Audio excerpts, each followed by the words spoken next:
Selamat datang dalam series Open Course for Basic Chemistry dengan saya Arsel Arianto.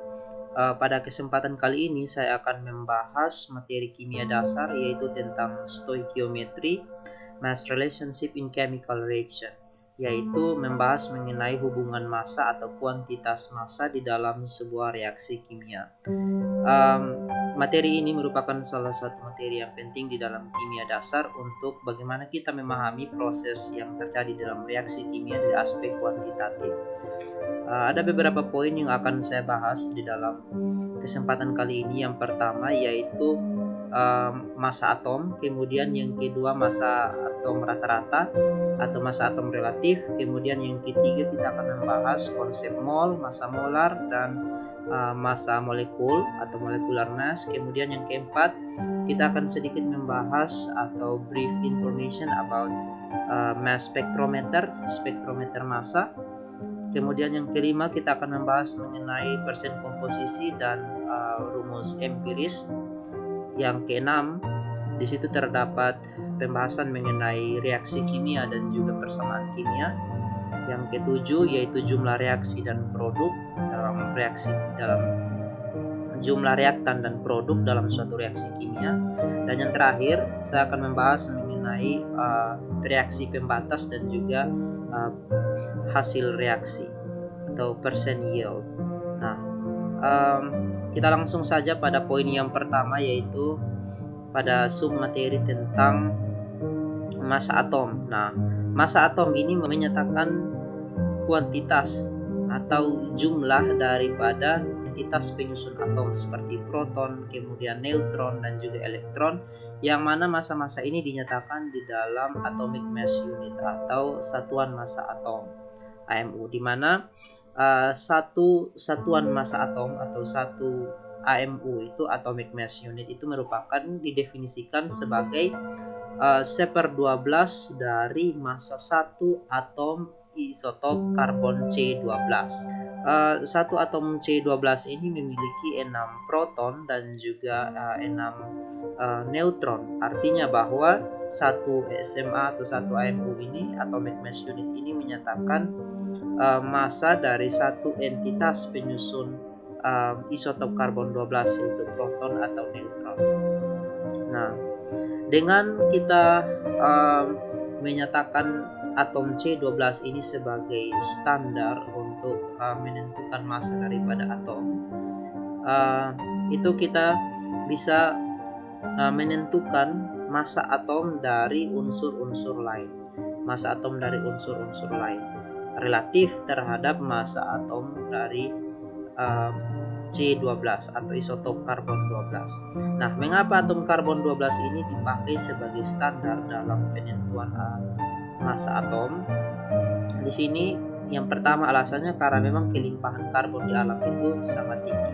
Jadi, kelimpahan isotop karbon 12 itu C12 mencapai 99%. Sementara isotop lainnya yaitu isotop C13 itu hanya sekitar 1%. Nah, jadi kelimpahannya di alam inilah yang menjadi salah satu alasan kuat untuk memilih atom C12 menjadi standar dalam penentuan massa atom. Nah, kemudian yang kedua kita akan masuk dalam pembahasan mengenai massa atom relatif atau average atomic mass. Yang akan kita bahas saat ini ialah menyatakan massa dari atom tiap unsur relatif terhadap kelimpahannya di alam. Jadi, sebagai contoh misalnya unsur Cu. Nah, unsur Cu di sini atau tembaga. Di sini dia di alam hadir tidak saja dalam bentuk satu isotop, tapi dia hadir dalam bentuk dua isotop, yaitu isotop Cu yang memiliki nomor atom 63, kemudian atom Cu, isotop Cu65, dengan kelimpahannya masing-masing 69,09% dan 30,91%. Nah, sehingga bagaimana kita menentukan massa atom relatif dari unsur Cu? Massa atom relatif dari unsur Cu itu kita menjumlahkan perkalian antara massa dari tiap isotop, kemudian dikalikan dengan kelimpahan masing-masing isotop. Kemudian jika terdapat lebih dari satu isotop stabil di alam, maka kita menjumlahkan hasil kali antara massa masing-masing isotop dengan kelimpahan isotop tersebut di alam.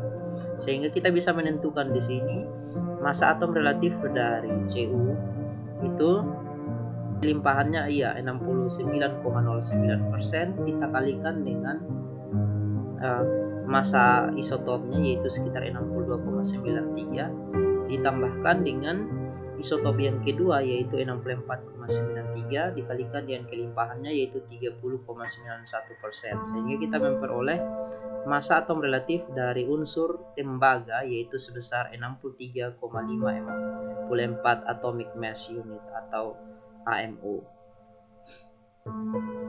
Nah, di sini misalnya terdapat satu contoh bagaimana kita bisa menentukan untuk massa atom relatif dari unsur boron. Nah, diketahui bahwa massa atom dari dua isotop stabil boron itu yaitu B10 dengan kelimpahan 19,78% dan B11 kelimpahan 80,22% itu masing-masing 10,0129 AMU dan 11,0093 AMU. Nah, kita diminta untuk menentukan massa atom relatif daripada unsur boron.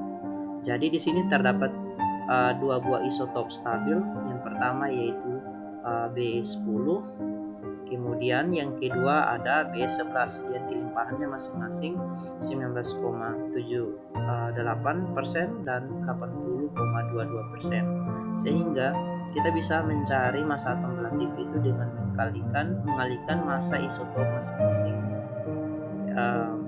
masing-masing isotop terhadap kelimpahannya, kemudian kita jumlahkan, sehingga di situ diperoleh bahwa massa atom relatif daripada boron ini adalah sebesar 10,81 AMU atau mass unit. Nah, setelah kita membahas tadi mengenai massa atom relatif, sekarang kita akan masuk di dalam poin yang ketiga yaitu konsep mol, massa molar dan juga massa molekul. Nah, yang pertama kita akan masuk di dalam konsep mol. Jadi sebenarnya ketika kita berbicara mengenai kuantitas dalam suatu reaksi kimia, hal penting yang harus kita pahami bahwa jumlah partikel atau atom sebagai elemen penting dalam reaksi kimia itu sangatlah banyak. Oleh karena itu kita membutuhkan satu satuan untuk mempermudah perhitungannya, yaitu kita menggunakan mol. Analoginya seperti kita menggunakan satuan-satuan seperti lusinan, kemudian cross dan lain sebagainya untuk mempermudah proses perhitungan atau satuan dari tiap bahan. Nah, sama halnya dengan jumlah partikel ini, kita menggunakan mol untuk menyatakan jumlah partikel, satuan mol untuk menyatakan jumlah partikel. Satu mol itu didefinisikan sebagai jumlah dari zat yang mengandung entitas elementary seperti atom, bisa molekul atau juga bisa partikel yang banyaknya sama dengan jumlah atom yang terdapat di dalam 12 gram atom C12 atau isotop C12. Nah, banyaknya partikel atom dalam 12 gram isotop C12 itu dinyatakan sebagai bilangan Avogadro, yaitu nilainya sebesar 6,022 kali 10 pangkat 23. Itu menyatakan banyaknya partikel dalam 12 gram atom C12, atau sama juga menunjukkan 1 mol itu menyatakan jumlah partikel sebanyak 6,022 kali 10 pangkat 23 partikel. Nah, ini dinyatakan sebagai bilangan Avogadro untuk menghormati ilmuwan Italia yaitu Amedeo Avogadro sebagai seorang ilmuwan yang berperan penting di dalam penentuan jumlah mol ini, jumlah partikel dalam 1 mol ini. Jadi 1 mol itu sama dengan 12 gram, menyatakan banyaknya partikel yang terdapat dalam 12 gram atom C12. Dan 1 mol juga itu banyaknya itu sebanyak 6,022 kali 10 pangkat 23 partikel. Sehingga di sini kita bisa menentukan dalam 1 AMU itu berapa banyak massa. Massa satu partikel atom C12 itu kita bisa menentukannya dengan membagi 12 gram terhadap jumlah partikel dalam 1 mol, yaitu 6,022 kali 10 pangkat 23. Maka kita bisa memperoleh massa satu isotop C12 itu sebesar 1,99 kali 10 pangkat minus 23 gram. Nah, ini adalah massa daripada satu isotop karbon 12. Sementara definisi satu atomic mass unit itu menyatakan 1/12 daripada massa atom C12. Oleh karena itu 1/12 daripada 1,99 kali 10 pangkat minus 23 gram itu kita memperolehnya yaitu 1,66 kali 10 pangkat minus 24 gram. Nah, inilah massa yang mendefinisikan satu atomic mass unit atau satu AMU. Nah, kemudian kita masuk dalam konsep massa molar. Massa molar ini menyatakan massa yang dimiliki oleh 1 mol unit bisa dalam bentuk atom atau bisa juga dalam bentuk molekul, sehingga kita bisa melihat bentuk matematisnya yaitu massa molar sama dengan massa per mol.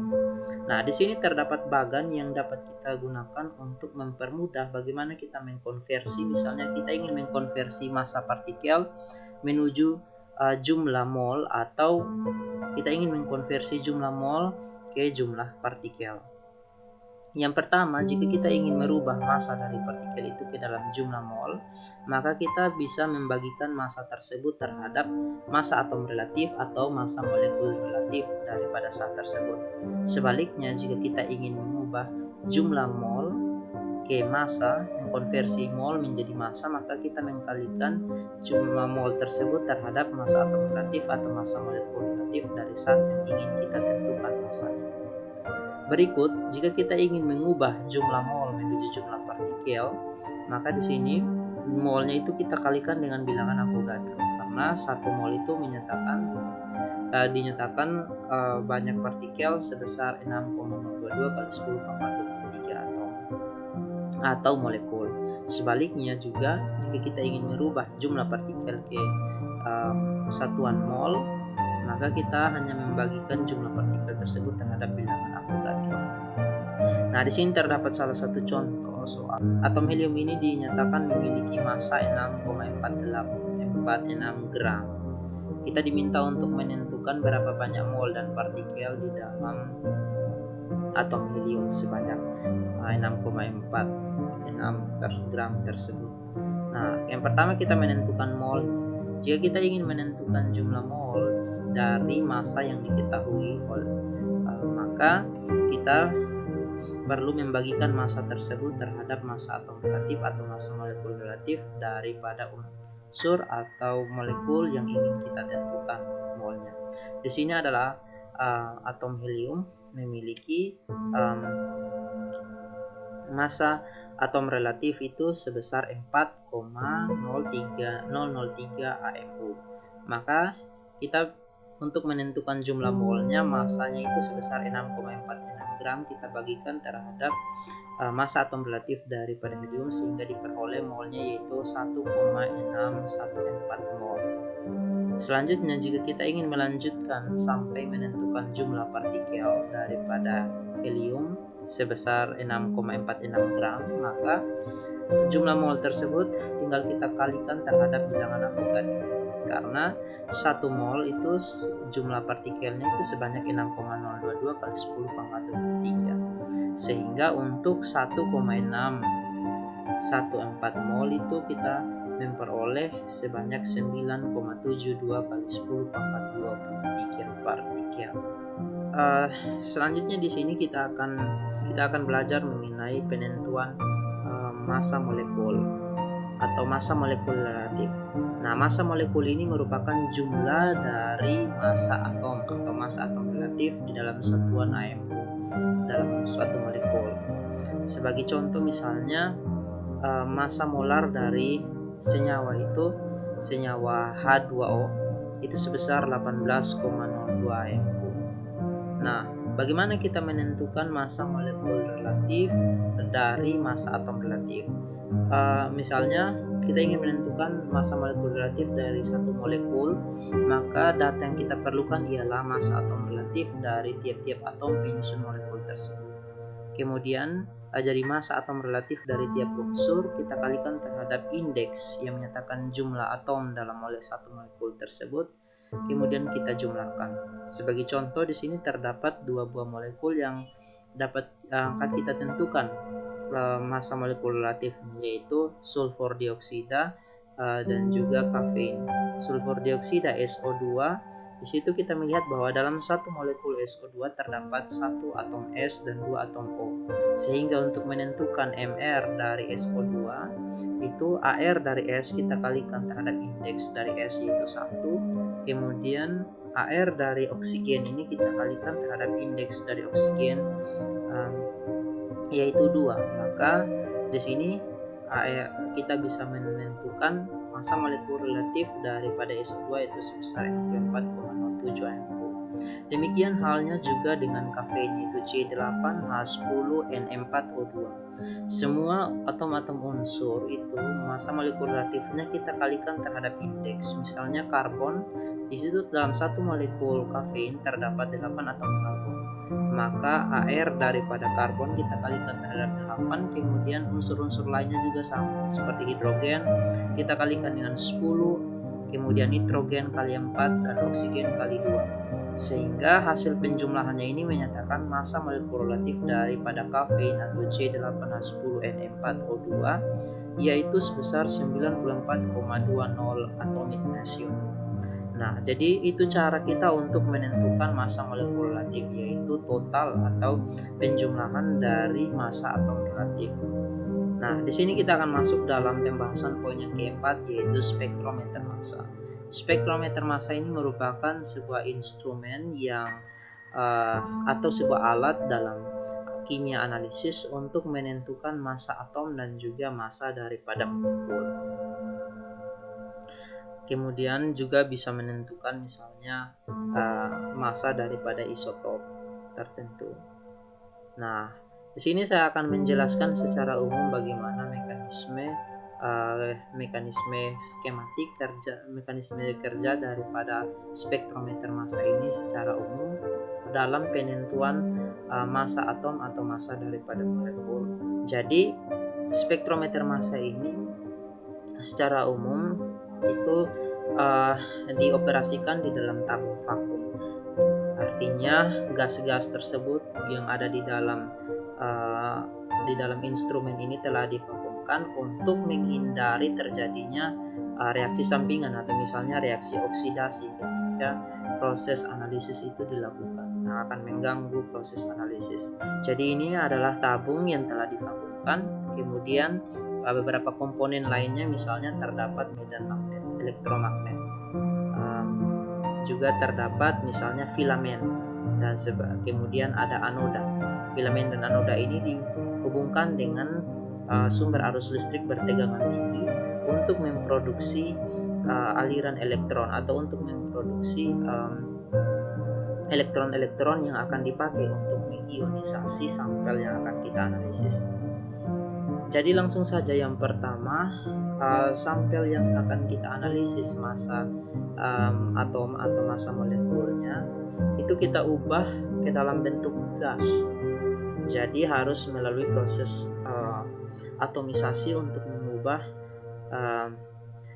mengubah zat yang ingin kita tentukan ke dalam fase gas. Setelah itu gas tersebut kemudian ditembakkan atau dilewatkan pada berkas elektron yang diproduksi dari filamen menuju anoda.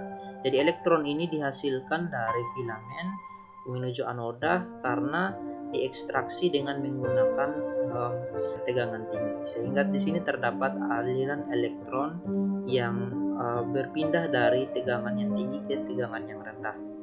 Nah, Sampel ini kemudian ditembakkan melalui berkas elektron tersebut, sehingga di sini tentunya akan terjadi ionisasi. Jadi elektron-elektron itu akan menembak molekul sampel sehingga terjadi proses ionisasi. Proses ionisasi tersebut tentunya akan menghasilkan ion berkas-berkas ion positif dan juga radikal. Molekul-molekul tersebut yang telah mengalami ionisasi kemudian akan menjadi fragmen-fragmen positif. Selanjutnya akan diakselerasi dan dipengaruhi oleh medan magnet. Nah, medan magnet ini akan menyebabkan terjadinya defleksi atau pembelokan arah pergerakan daripada ion-ion positif ini. Kemudian akan menuju ke layar detektor. Nah, ketika melewati medan magnet ini, ion-ion positif dari sampel yang ingin kita analisis tersebut akan mengalami pemisahan berdasarkan muatan dan massanya. Pemisahan di sini dalam hal radius atau radius defleksi. Jadi jarak defleksinya itu, radius defleksinya itu akan berbeda untuk tiap-tiap fragmen yang memiliki massa yang berbeda, atau akan menghasilkan radius defleksi yang berbeda untuk tiap-tiap fragmen yang memiliki rasio muatan per massa yang berbeda. Nah, kita akan melihatnya secara lebih detail dalam bentuk skema ini. Jadi sampel itu ditembakkan melewati berkas elektron yang berenergi tinggi dari filamen, diekstraksi dari filamen menuju anoda dengan menggunakan sumber arus bertegangan tinggi. Kemudian elektron tersebut akan diakselerasi. Di sini terdapat plate untuk mengakselerasi atau mempercepat molekul yang atau ion-ion positif yang dihasilkan dari proses ionisasi ketika sampel tersebut ditembakkan menuju dengan elektron. Jadi proses di sini penembakan molekul dengan elektron-elektron ini akan menghasilkan ion positif dan diakselerasi. Nah, kemudian diakselerasi ini akan lanjut ke daerah defleksi atau pembelokan. Di sini pembelokan dan dipengaruhi oleh medan magnet eksternal. Nah, medan magnet ini akan mempengaruhi setiap fragmen-fragmen positif.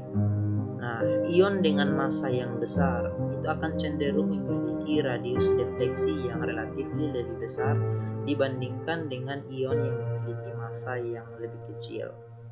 Oleh karena itu, perbedaan radius defleksi ini yang terjadi ketika dipengaruhi oleh medan magnet akan menyebabkan perbedaan sinyal atau sinyal yang akan diterima oleh detektor.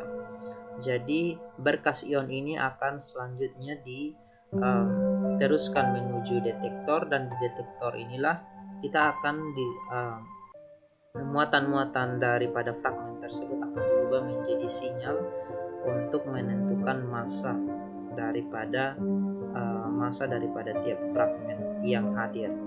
Nah, jadi ion dengan rasio E per M atau muatan per massa yang lebih kecil itu akan menghasilkan radius kurva yang lebih luas karena massanya itu jauh lebih besar. Jadi radius defleksinya jauh lebih besar pula. Sebaliknya untuk ion-ion yang kecil atau ion-ion dengan rasio E per M yang besar itu akan menghasilkan radius defleksi yang jauh lebih kecil. Perbedaan massa ini akan menjadi dasar pemisahan daripada fragmen-fragmen di dalam suatu molekul untuk kita menganalisis massa daripada molekul atau daripada atom yang terdapat di dalam sampel. Nah, jumlah daripada arus yang dihasilkan atau yang menuju detektor ini kemudian itu kita bisa nyatakan memiliki perbandingan yang lurus terhadap jumlah ion. Artinya semakin banyak ion atau fragmen-fragmen positif yang menuju detektor, maka jumlah arus yang terdeteksi juga semakin besar. Sehingga hal ini dapat kita gunakan untuk menentukan kelimpahan relatif. Jadi arus listrik yang terdeteksi pada detektor daripada fragmen-fragmen positif yang ditembakkan tadi itu proporsional terhadap jumlah ion. Maka dapat kita gunakan jumlah arus tersebut untuk menentukan kelimpahan relatif dari tiap-tiap fragmen atau dari tiap isotop yang kita analisis. Nah, di sini misalnya salah satu contoh untuk atom X untuk menganalisis kelimpahan daripada atom unsur X. Ternyata hasil analisis dengan spektrometer massa itu diperoleh bahwa atom X memiliki 3 buah isotop stabil, yaitu 24 dengan kelimpahan 79%, kemudian 25 X7 25 10%, dan X 26 dengan kelimpahan 11%. Nah, contoh lainnya misalnya pada unsur neon. Jadi spektrometer massa yang pertama itu dikembangkan pada tahun 1920-an oleh seorang fisikawan Inggris yaitu F.W. Aston. Tetapi spektrometer yang sekarang tentunya sudah mengalami perbaikan dan mengalami perkembangan yang jauh lebih besar dalam hal performance daripada instrumen tersebut. Sebagai contoh misalnya instrumen spektrometer massa yang lebih sensitif dibandingkan yang dikembangkan oleh F.W. Aston ini itu mampu untuk menemukan isotop daripada neon yang ketiga. Jadi dengan spektrometer yang lama itu hanya mampu untuk menentukan isotop neon 20, kemudian neon 22. Sementara dengan menggunakan spektrometer yang lebih maju, yang lebih sensitif, itu diperoleh bahwa neon masih memiliki isotop yang ketiga, yaitu isotop dengan massa atom sebesar 20,994 AMU dengan kelimpahan memang sangat kecil, yaitu 0,257% atau 0,26%. Nah, dari data-data ini terdapat 3 isotop dengan kelimpahannya masing-masing, nomor atomnya masing-masing. Itu kita bisa menentukan massa atom relatif daripada unsur neon, yaitu massa atom relatif daripada unsur neon itu merupakan penjumlahan hasil kali dari massa tiap isotop terhadap kemudian dikalikan terhadap kelimpahan relatif. Jadi diperoleh massa atom relatif daripada neon itu sebesar 20,13 AMU. Nah, di sini dalam spektrometer massa untuk menganalisis molekul yang terdapat di dalam massa molekul yang terdapat dalam suatu sampel, itu sampel-sampel yang ditembakkan oleh berkas elektron itu akan mengalami ionisasi membentuk ion molekul. Ion molekul ini dihasilkan dari pembebasan elektron ketika sampel tersebut ditembakkan oleh berkas elektron yang berenergi tinggi. Ion molekul ini relatif tidak stabil sehingga itu akan mengalami fragmentasi, akan mengalami pemecahan menjadi kation atau juga bisa membentuk kation atau bisa juga membentuk radikal, yaitu fragmen-fragmen yang memiliki satu elektron yang tidak berpasangan atau memiliki elektron yang tidak berpasangan. Nah, contohnya di sini misalnya ketika kita ingin menentukan massa daripada asam benzo atau benzoic acid dengan MR itu sebesar 122 AMU. Nah, di sini dengan menggunakan spektrometer itu kita bisa melihat bagaimana fragmentasi daripada molekul benzoic acid. Nah, di sini pada gambar yang A ini kita melihat intensitas relatif daripada molekul ion dan juga fragmen dari asam benzoat ini yang dianalisis dengan menggunakan energi elektron dengan energi yang bervariasi. Yang pertama yaitu ada analisis asam benzoat atau asam benzoat itu pada spektrometer, yang mana elektronnya itu dihasilkan daripada tegangan listrik 20 elektron dengan energi 20 elektron volt. Kemudian ada 30 elektron volt, 20 elektron volt, 15 elektron volt, 12 elektron volt, dan 9 elektron volt. Jadi energi-energi elektron yang berbeda ini akan mempengaruhi bagaimana fragmentasi daripada molekul. Misalnya pada energi yang sangat tinggi yaitu 70 elektron volt, ternyata asam benzoat itu terfragmentasi sampai massa atom yang sangat kecil. Misalnya di sini terdeteksi pada massa atom 39 atau M per Z 39. Nah, di sini juga terdapat 105, 77. Kita lihat yang pertama, untuk yang 105 ini itu menyatakan bahwa asam benzoat itu telah membebaskan gugus OH, yaitu sebesar OH itu memiliki massa 17 AMU, sehingga 122 dikurangi dengan 17 diperolehlah massa yang tersisa yang terdeteksi di sini, yaitu 105. Kemudian ketika mengalami fragmentasi lagi membebaskan CO yaitu 28, maka yang tersisa ialah C6H5 77. Ini yang terdeteksi dari hasil analisis dengan menggunakan instrumen spektrometer massa sampai fragmen-fragmen dengan massa yang lebih kecil. Jadi energi daripada elektron yang dipakai dalam analisis menggunakan instrumen spektrometer massa ini akan sangat mempengaruhi fragmentasi atau profil daripada hasil analisis instrumen itu sendiri. Kemudian kita akan masuk pada poin yang berikut, yaitu persen komposisi dan rumus empiris.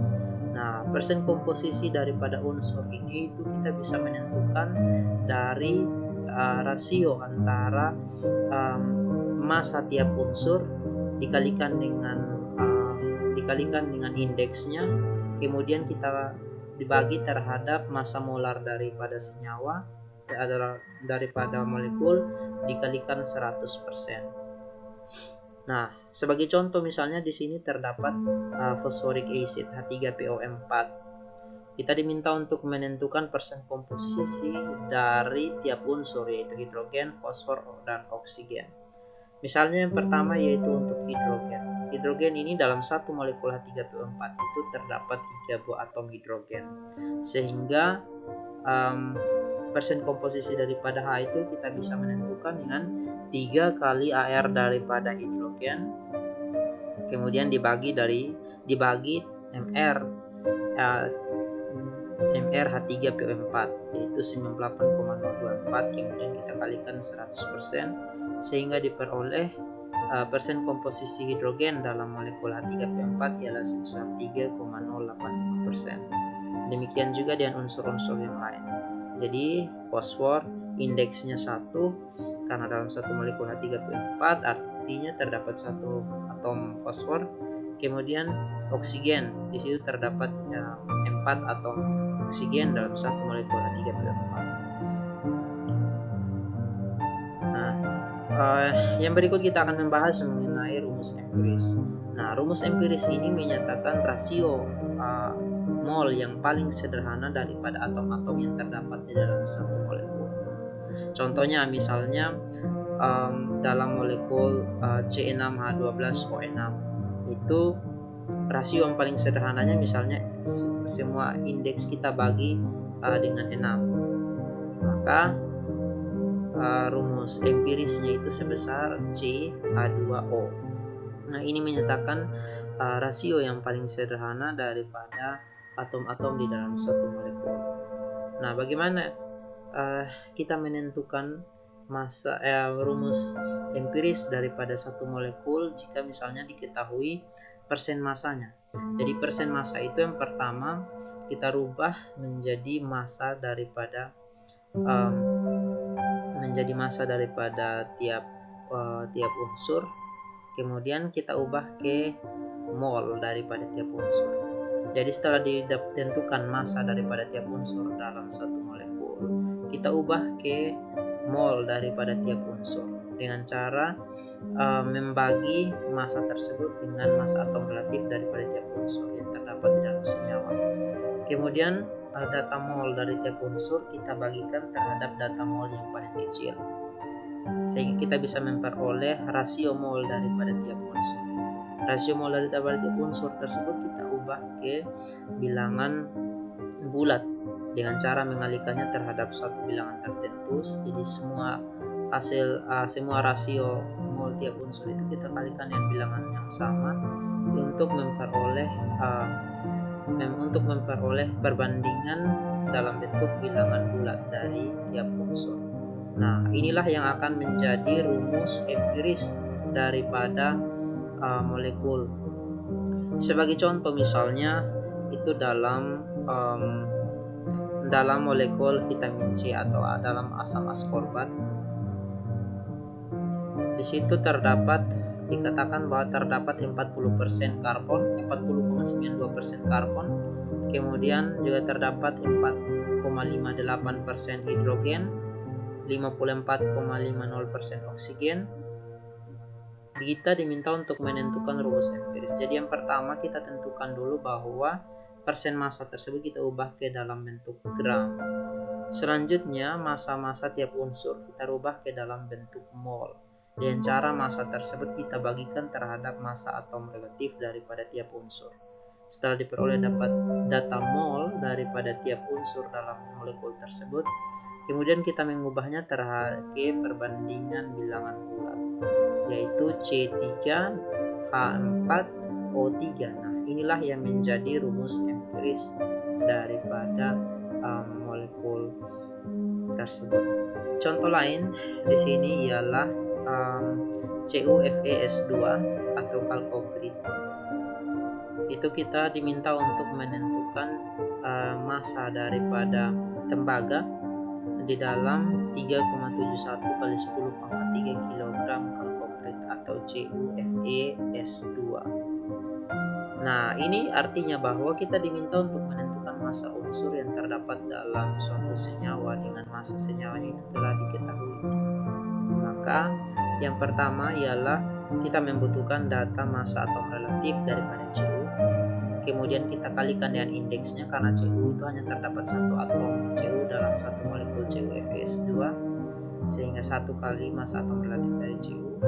Kemudian kita bagi terhadap Mr dari CuFeS2, yaitu 183,4 gram per mol.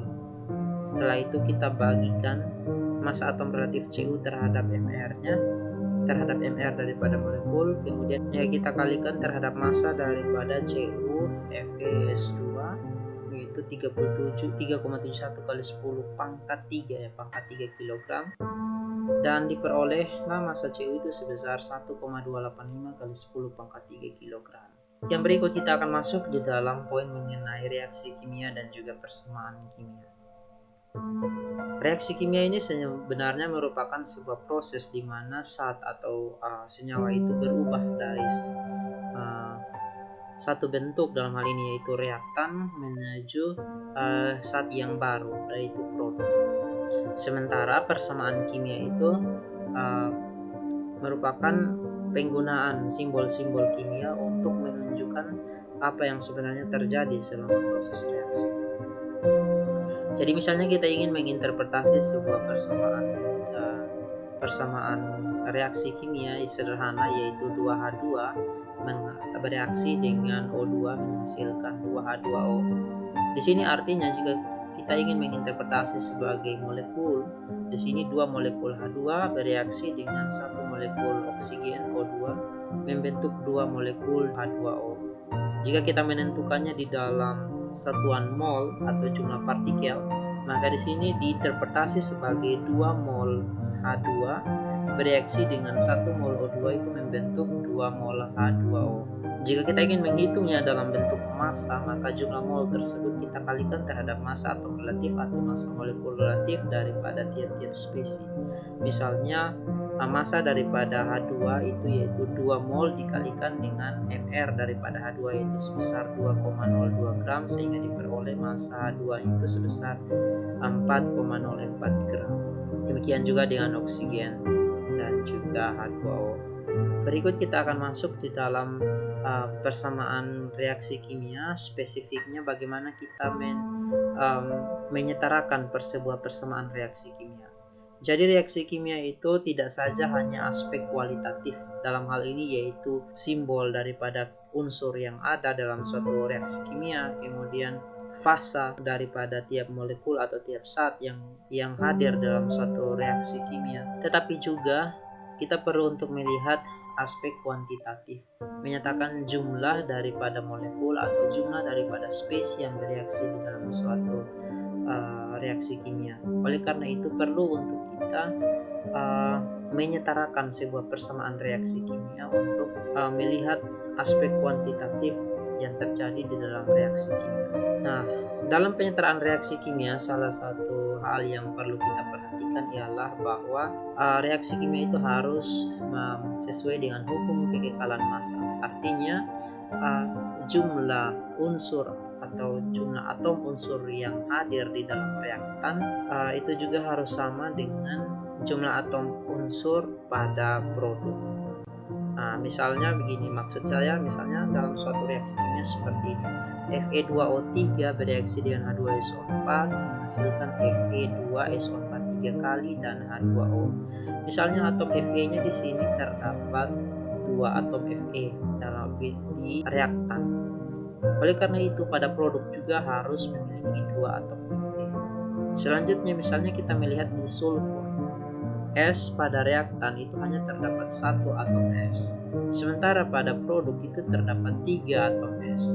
Artinya terdapat ketidakseimbangan atau terdapat ketidaksesuaian dengan hukum kekekalan massa. Maka reaksi kimia ini perlu untuk kita setarakan. Nah, bagaimana menyetarakan reaksi kimia? Di sini terdapat beberapa step yang akan saya sampaikan.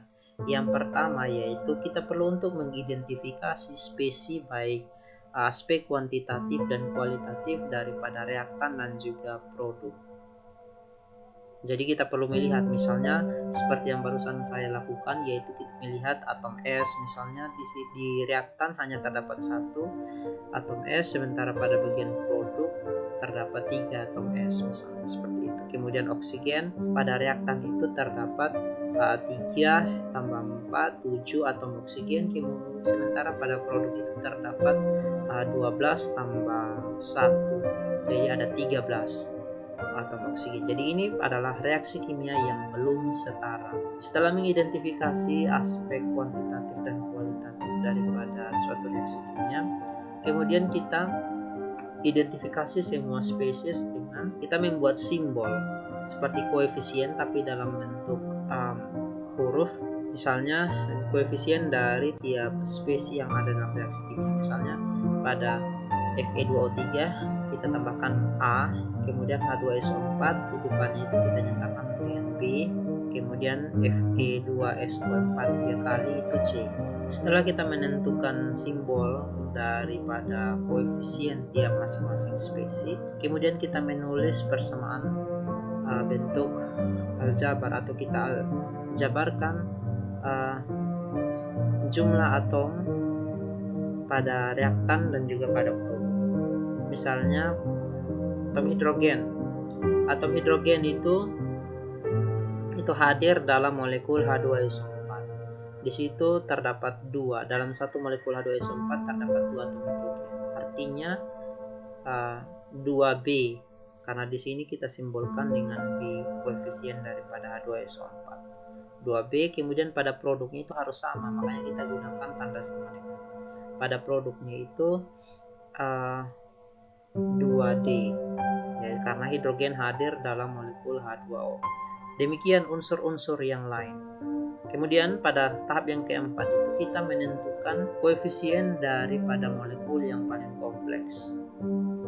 Itu nilainya sebesar 1. Sehingga di sini molekul yang paling kompleks itu yaitu Fe2SO4 3 kali, maka C-nya itu kita langsung menentukan nilainya sebesar 1. Nah, setelah ditentukan nilai daripada tiap koefisien, sekarang kita dinilai dari koefisien yang paling kompleks. Sekarang kita menentukan nilai dari semua si koefisien. Misalnya C tadi sudah ditentukan nilainya 1, maka kita menentukan nilai koefisien dari A, B, C, dan D dengan menggunakan pendekatan aljabar, pendekatan matematis. Jadi di sini misalnya untuk kita menentukan nilai C misalnya, dan nilai B misalnya, karena pada persamaan yang ketiga yaitu 1B itu sama dengan 3C, oleh karena itu B sama dengan 3C, 3 kali 1, C nya sudah diketahui. Kemudian kita ingin menentukan nilai A dari persamaan yang terakhir yaitu 2A sama dengan 2C, maka A sama dengan 2/2, sehingga diperoleh nilainya yaitu sebesar 1. Setelah kita dapat menentukan nilai dari masing-masing simbol koefisien, kita memasukkan nilai tersebut ke dalam persamaan reaksi. Jadi A-nya 1, maka 1 Fe2O3, B-nya 3, maka 3 H2SO4, C-nya 1, maka 1 Fe2SO4 3 kali, D-nya 3, maka diperoleh 3 H2O. Nah, jadi itulah persamaan reaksi yang setara. Jadi ini adalah persamaan reaksi yang setara. Nah, contoh lainnya misalnya dalam reaksi pembentukan CuNO3 2 kali. Nah, di sini terdapat persamaan reaksi yang belum setara. Kita menggunakan cara yang sama untuk menentukan persamaan reaksi yang setara dengan melihat koefisien dan nilai koefisien dari masing-masing spesies. Jadi yang bisa kita modifikasi di sini hanyalah nilai koefisien dari masing-masing spesies, bukan indeks dari masing-masing atom di dalam molekul. Kita bisa menentukan nilai A, B, C, D, dan E untuk menentukan nilai daripada masing banyaknya molekul dalam persamaan reaksi. Reaksi ini telah menjadi reaksi yang setara, artinya telah memenuhi hukum kekekalan massa. Misalnya kita lihat atom Cu di bagian reaktan itu ada 3, pada produk juga harus 3, artinya telah memenuhi hukum kekekalan massa. Berarti kita perlu untuk mengecek semua unsur yang terdapat di dalam reaksi, bukan cuma hanya satu unsur. Jadi setelah menyetarakan persamaan reaksi kimia, maka perlu kita untuk mengecek kembali. Selanjutnya kita akan membahas mengenai jumlah reaktan dan juga produk. Nah, jumlah reaktan dan juga produk ini dalam suatu reaksi kimia itu dianalisis atau dipelajari dalam stoikiometri, yaitu menyatakan aspek kuantitatif atau studi kuantitatif dari reaktan dan produk di dalam suatu reaksi kimia. Nah, misalnya reaksi N2 tambah 3H2 menghasilkan 2NH3. Jadi di sini 1 molekul N2, 3 molekul H2, kemudian 2 molekul NH3. Kalau kita nyatakannya di dalam jumlah partikel, atau jumlah partikel misalnya dalam bentuk satuan mol, itu sesuai dengan koefisien dari masing-masing spesies. Maka N2 1 mol, H2 3 mol, NH3 itu menyatakan 2NH3 itu menyatakan 2 mol molekul NH3 untuk tiap 1 mol N2 yang bereaksi dengan 3 mol H2. Di sini misalnya kita ingin menentukan massa daripada satu spesies dalam suatu reaksi kimia dan dengan menggunakan data massa spesies lain yang terdapat di dalam persamaan reaksi yang sama. Misalnya kita ingin menentukan massa B dengan menggunakan data massa A yang terdapat di dalam persamaan reaksi yang sama. Oleh karena itu, kita perlu merubah data massa A tersebut menjadi bentuk molnya dengan cara membagi massa terhadap NR daripada senyawa A. Kemudian mol dari senyawa A ini kita mengubah atau mengkonversi menjadi mol daripada spesies B dengan menggunakan perbandingan koefisien antara A dan B.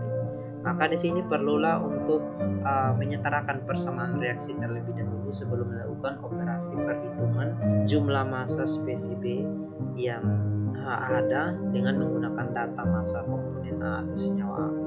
Setelah diperoleh mol dari senyawa B, maka massa daripada senyawa B itu bisa kita peroleh dengan mengalihkan mol terhadap MR daripada senyawa B. Sebagai contoh misalnya N2 bereaksi dengan 3H2 menghasilkan 2NH3. Di situ dengan asumsi bahwa reaksinya berlangsung secara ideal 100%, dengan data massa NH2 itu 16 gram, maka kita diminta menentukan massa dari NH3 itu berapa banyak yang dihasilkan.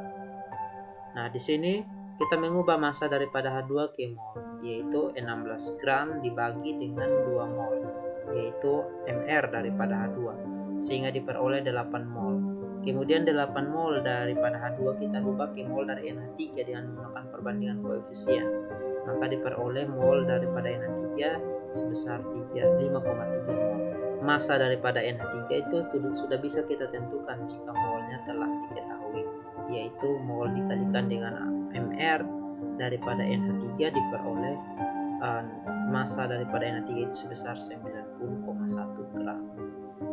Nah, artinya dengan kondisi yang sudah disampaikan tadi bahwa massa NH3 itu kita bisa tentukan berapa yang dihasilkan dengan mengetahui data daripada H2 yang ada, dengan asumsi bahwa reaksi ini berlangsung dengan secara ideal, yaitu persen yieldnya itu 100%. Jadi terdapat beberapa pendekatan umum untuk memecahkan persoalan stoikiometri. Yang pertama yaitu kita perlu untuk menulis persamaan reaksi yang setara untuk melakukan operasi stoikiometri.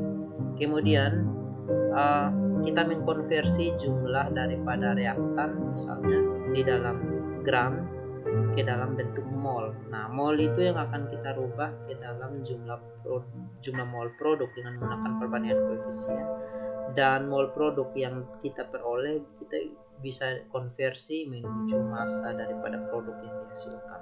Di sini terdapat contoh misalnya reaksi katabolisme di dalam tubuh manusia, yaitu pembakaran C6H12O6 direaksikan atau bereaksi dengan N6O2 menghasilkan N6CO2 dan N6H2O.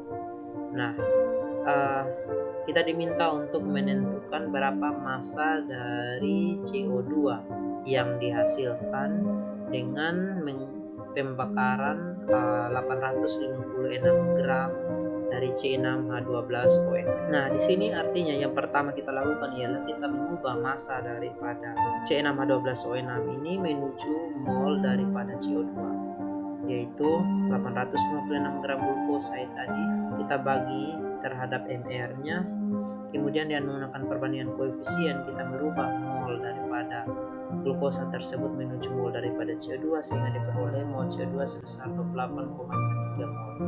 Mol CO2 ini dapat kita konversi menjadi massa CO2 dengan mengalihkan mol tersebut dengan MR daripada CO2 yaitu sebesar 44 gram tiap mol, sehingga diperoleh massa daripada CO2 yang dihasilkan dari pembakaran 856 gram C6H12O6 sebesar 1255,32 gram atau 1,2532 kilogram. Poin yang terakhir yang akan saya bahas dalam kesempatan kali ini yaitu tentang reaksi pembatas dan reaksi dan persen hasil atau hasil reaksi. Yang pertama kita akan membahas mengenai reaksi pembatas. Nah, reaksi pembatas ini merupakan reaksi atau reaktan yang habis digunakan paling awal di dalam suatu reaksi. Nah, reaksi pembatas ini akan menghasilkan jumlah produk yang lebih sedikit dibandingkan dengan reaksi berlebih. Jadi ketika kenapa disebut reaksi pembatas? Karena ketika reaktan yang disebut sebagai reaksi pembatas ini habis digunakan atau habis bereaksi, maka reaksi tersebut juga akan berhenti. Artinya tidak terdapat produk lagi yang dihasilkan. Maka dia disebut sebagai reaksi pembatas. Sebagai contoh misalnya di dalam reaksi CO dan 2H2 menghasilkan CH3OH, 4 mol CO dan 6 mol H2. Kita diminta untuk menentukan manakah yang merupakan reaksi pembatas. Artinya yang reaksi pembatas itu cirinya dia akan menghasilkan produk yang lebih sedikit dibandingkan dengan reaksi berlebih. kita analisis satu persatu. Misalnya CO ini akan menghasilkan produk atau CH3 itu sebesar 4 mol. Sementara H2 sebesar 6 mol itu akan bisa menghasilkan, jika anggaplah sebagai bereaksi, jika dianggap sebagai bereaksi pembatas, itu akan menghasilkan 3 mol. Sehingga dari jumlah mol produk yang dihasilkan ini, dengan menggunakan perbandingan koefisien, maka jumlah produk yang lebih kecil itu dihasilkan dari H2 sebagai bereaksi pembatas, yaitu mol CH3OH-nya hanya sebesar 3 mol. Nah, inilah yang berperan sebagai bereaksi pembatas. Nah, di sini terdapat contoh soal, misalnya urea, yaitu NH2 2 kali CO, diproduksi dari reaksi amonia dan karbon dioksida. Kemudian dengan reaksi yang tertera pada slide ini, dikatakan bahwa di dalam satu proses sebanyak 637,2 gram NH3 itu direaksikan dengan 1142 gram CO2. Nah, kita diminta untuk menentukan di sini yang pertama, yaitu manakah dari kedua reaktan yang merupakan bereaksi pembatas. Yang kedua, kita diminta untuk menentukan massa daripada urea yang dihasilkan, dan yang terakhir atau C, kita diminta untuk menentukan massa daripada reaksi berlebih, massa daripada reaksi yang berlebih, reaktan yang berlebih di dalam gram. Nah, untuk yang pertama, untuk menentukan manakah yang merupakan reaksi pembatas, kita perlu untuk mengubah data massa daripada masing-masing reaktan ke bentuk mol. Di sini diperoleh bahwa massa daripada NH3 dan CO2 masing-masing 637,2 gram dan 1142 gram dirubah ke dalam bentuk mol dengan membaginya terhadap masing-masing MR. Kemudian kita mengkonversinya terhadap mol daripada urea yang dihasilkan. Nah, mol yang paling kecil itulah yang akan berperan sebagai reaksi pembatas. Di sini ternyata jika NH3 berperan sebagai reaksi pembatas, molnya itu hanya sebesar 18,74 mol. Sementara jika CO2, yaitu mol urea yang dihasilkan sebesar 25,95 mol. Sehingga yang akan membatasi proses reaksi ini atau jumlah yang lebih sedikit atau yang akan terkonsumsi lebih dahulu ialah NH3. Inilah yang merupakan reaksi pembatas. Selanjutnya, kita mau menentukan massa daripada urea yang dihasilkan. Nah, dengan menggunakan data reaksi pembatas tadi, maka mol urea ini kita bisa memperolehnya. Kemudian mol tersebut kita konversi ke bentuk massa dengan mengalihkannya terhadap MR daripada urea, yaitu 60 gram per mol. Sehingga diperoleh massa urea yang dihasilkan dengan mereaksikan 637,2 gram amonia dan 1142 gram karbon dioksida ialah sebesar 1124,47 gram urea. Nah, yang berikut kita diminta untuk menentukan reaksi yang berlebih. Kita telah mengetahui bahwa reaksi pembatas dalam reaksi pembentukan urea ini adalah NH3. Maka otomatis CO2 lah yang berperan sebagai reaksi berlebih. Nah, di sini kita bisa melihat bahwa ternyata yang berlebih daripada CO2 itu sebesar 7,21 mol. Maka mol ini kita konversi menjadi massa, sehingga massa daripada CO2 yang tersisa dari reaksi tersebut artinya tidak lagi bereaksi karena NH3-nya telah habis. Maka massa CO2 yang sisa ialah sebesar 317,24 gram. Nah, yang terakhir kita akan membahas mengenai hasil reaksi, atau kita juga akan menghitung persen hasil.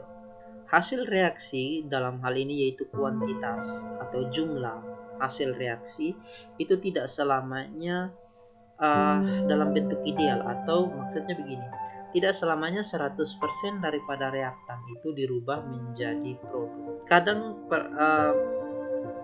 reaksi itu hanya berlangsung misalnya 20%, tergantung dari efisiensi proses dan juga spesies yang bereaksi. Jadi produk reaksi atau hasil reaksi ini itu kita bisa mendefinisikannya dengan menggunakan hasil teoritis dan hasil aktual.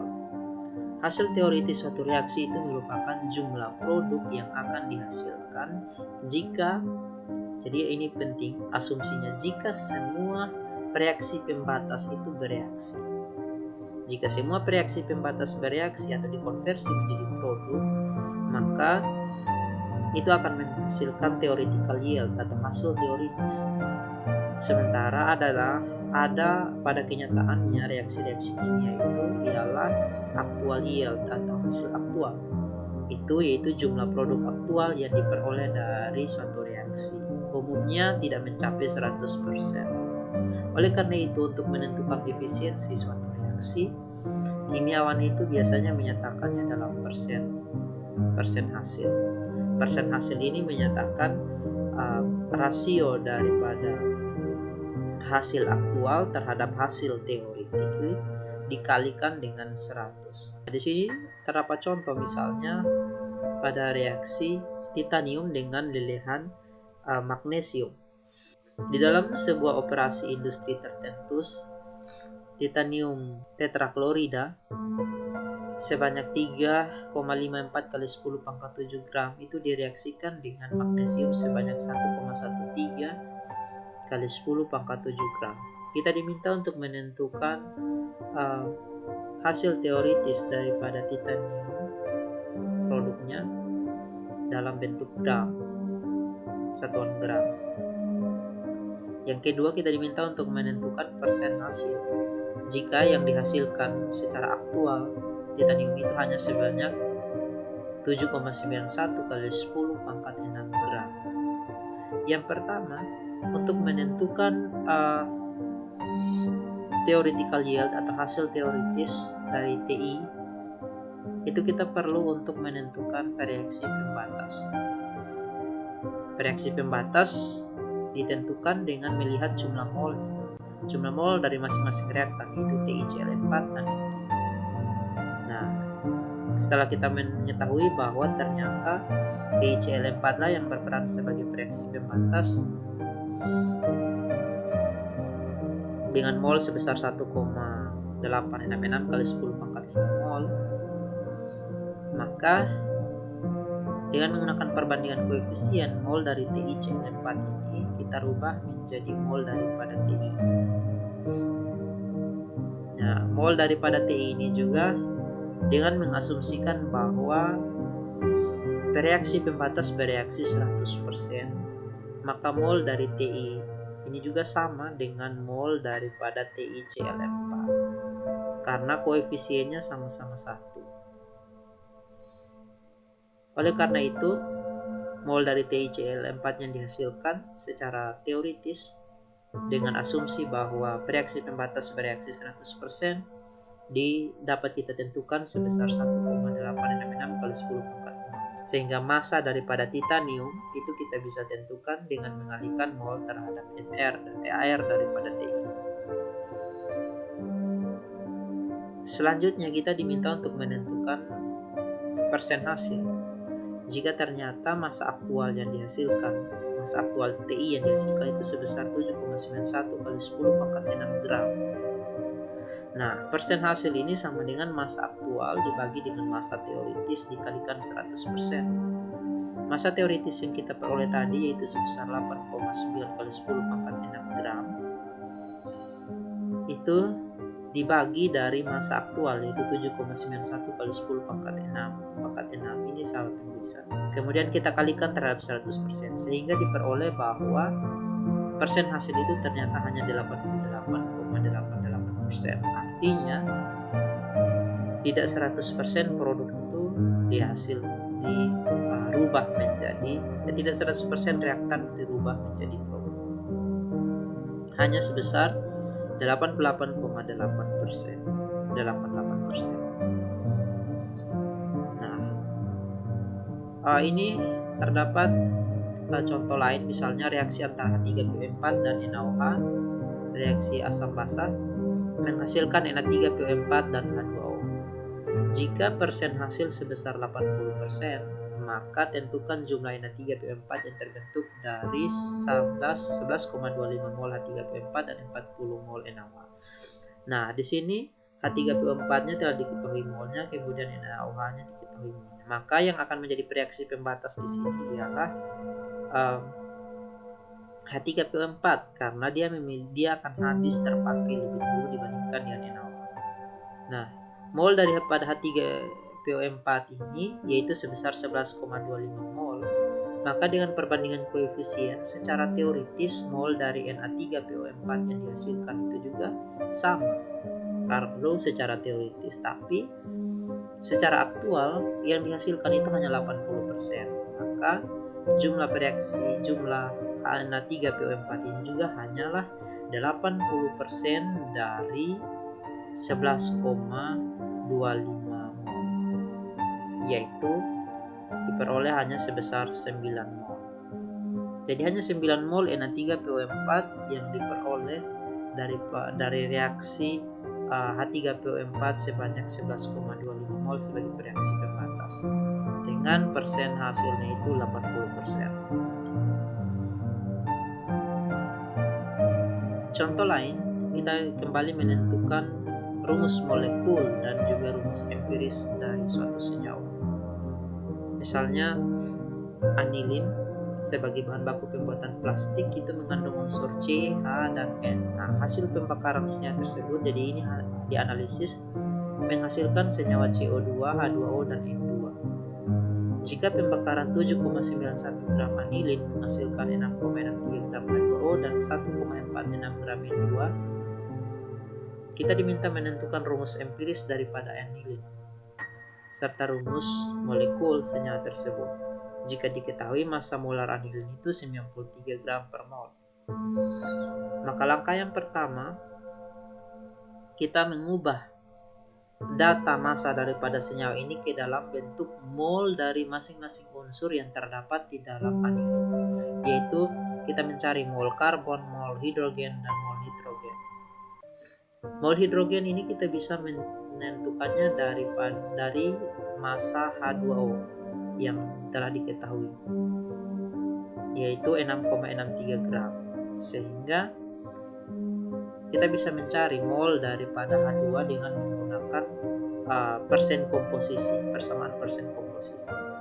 Diperoleh mol daripada hidrogen 0,736 mol, mol nitrogen 0,14 mol, kemudian mol karbon. Maka mol karbon itu diperoleh dari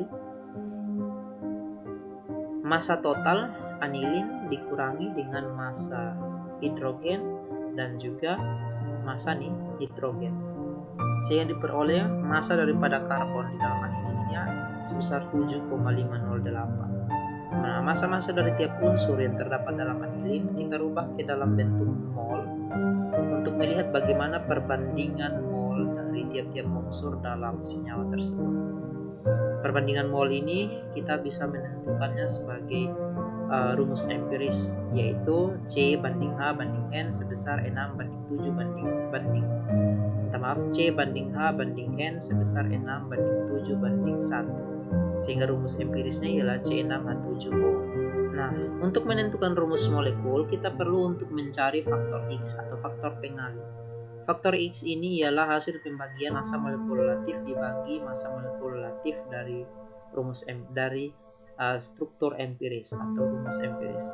Sehingga tadi MR molekulnya sebesar 93 gram per mol, kita bagikan dari MR empiris yaitu sebesar 93, maka faktor X-nya itu 1. Sehingga rumus molekulnya itu sama dengan rumus empiris.